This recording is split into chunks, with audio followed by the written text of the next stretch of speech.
Kemudian yang keempat, menurut saya itu adalah yang akan menjadi indikator penilaian itu adalah konten pembelajarannya atau materi pembelajarannya. Jadi materi yang akan teman-teman buat atau akan teman-teman sampaikan dalam konteks membuat perangkat pembelajaran. Menurut saya yang pertama adalah apakah konten materi yang telah teman-teman buat itu sesuai nggak dengan tujuan pembelajaran? Termasuk juga kesesuaian dengan alur tujuan pembelajaran. Maka di awal sudah saya katakan bahwa tujuan pembelajaran termasuk juga alur tujuan pembelajaran itu kan didukung dengan materi. Sekarang di penilaian materi, apakah materi yang dibuat itu memang sesuai atau mendukung ketercapaian tujuan pembelajaran dan alur tujuan pembelajaran itu sendiri. Kemudian yang kedua, apakah konsep, struktur, dan alur konten materi yang telah teman-teman buat itu sesuai nggak dengan bidang keilmuan teman-teman? Ya. Kemudian yang ketiga, struktur materi ajarnya seperti apa? Apakah runut atau tidak? Ya, runut di sini adalah runut sesuai dengan penggalan CP, tujuan pembelajaran. Kalau di kurikulum sebelumnya ada istilah kompetensi dasar dan indikator. Kemudian yang keempat, apakah alur materi yang telah teman-teman buat itu diorganisasikan secara urut sesuai dengan penggalan CP ataupun KD, tujuan dan indikator, ya. Nah, yang kelima, ya, apakah materi ajar yang telah teman-teman buat pada perangkat pembelajaran itu sesuai nggak dengan kehidupan nyata anak-anak peserta didik kita? Atau di sini adalah berbasis lingkungan. Jadi mohon nanti materinya dikaitkan dengan kehidupan nyata siswa, termasuk juga lingkungan peserta didik kita. Kemudian yang keenam, ya, apakah konten materi itu disusun berdasarkan hasil asesmen diagnostik peserta didik ataukah tidak? Ya. Kemudian yang ketujuh itu adalah bahwa konten materi yang telah teman-teman buat itu adalah mengacu kepada pembelajaran berdiferensiasi. Ya. Jadi konten materinya teman-teman harus diferensiasikan apakah berbentuk audio, berbentuk visual, berbentuk audio visual, ataukah materi yang berbentuk multimedia. Nah, itu silakan teman-teman sampaikan di perangkat pembelajaran bahwa konten materi yang telah teman-teman buat itu adalah mengakomodasi pembelajaran berdiferensiasi. Jadi materinya dalam berbagai bentuk. Kemudian yang kelima, menurut saya itu adalah indikator penilaiannya berkaitan dengan media dan sumber belajar. Di sini kurang lebih menurut saya, apakah sumber belajar ataupun media pembelajaran yang teman-teman gunakan itu berdasarkan karakteristik peserta didik atau tidakkah? Itu yang pertama menurut saya. Karena memang dasarnya kita itu adalah sesuai dengan karakteristik peserta didik. TARL, ya teman-teman. Yang kedua, apakah media pembelajaran yang telah teman-teman buat berbasis teknologi informasi kah atau tidak? Jadi ini penggunaan ICT atau penggunaan TIK dalam membuat media pembelajaran.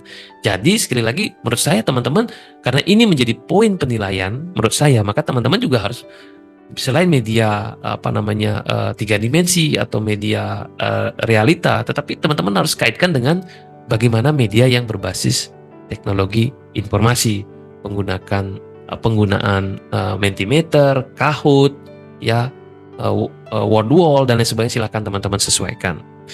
Kemudian yang ketiga, apakah media, sumber, bahan, termasuk lingkungan belajar yang teman-teman gunakan atau masukkan di RPP itu atau di perangkat pembelajaran, apakah sudah aman dan nyaman bagi peserta didik? Jadi teman-teman menuliskan gunting, cutter, ya, untuk anak-anak kelas 1 itu kan harus mungkin dijauhkan atau ada tetapi ada petunjuk penggunaannya yang jelas, ya. Jadi silakan teman-teman cek alat-alat bahan yang teman-teman tulis itu aman dan nyaman nggak bagi peserta didik kita atau tidak. Kemudian yang terakhir menurut saya di aspek penilaian di UKIN perangkat pembelajaran itu adalah asesmennya. Ya. Yang pertama, apakah asesmen yang teman-teman buat itu pada ranah sikap, pengetahuan dan keterampilan, ya, ataukah nanti di sana hanya terlihat ranah sikap saja atau pengetahuan saja. Jadi teman-teman harus mencangkup 3 ranah ini, ya, sikap, pengetahuan dan keterampilan. Termasuk juga teman-teman harus membuat evaluasi yang berbasis pada asesmen autentik. Ya, jadi menilai semua aspek dengan berbagai cara, gitu ya. Jadi asesmen autentik. Nah, ciri-ciri asesmen autentik silakan cari di Google supaya teman-teman belajar dan itulah yang digunakan untuk di aspek asesmen pembelajaran tersebut.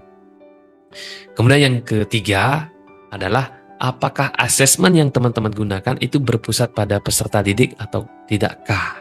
Nah, cirinya itu adalah menurut saya itu adalah apa istilahnya ya,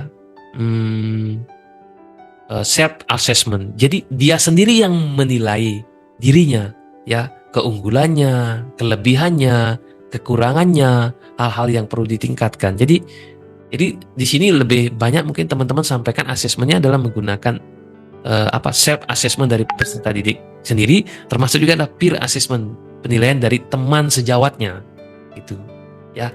Sehingga itu yang ciri daripada asesmen yang berpusat pada peserta didik. Nah, itu hasil perenungan saya teman-teman semua. Ada 6 aspek, di masing-masing aspek ada indikator penilaiannya. Silakan cek perangkat pembelajaran yang telah teman-teman buat, apakah sudah memenuhi aspek ini atau tidak. Jika tidak, teman-teman masih ada waktu untuk melakukan revisi, sehingga nanti perangkat pembelajaran yang telah teman-teman buat itulah perangkat pembelajaran yang terbaik dan terbagus, sehingga teman-teman mendapatkan nilai 100 untuk UKIN perangkat pembelajaran.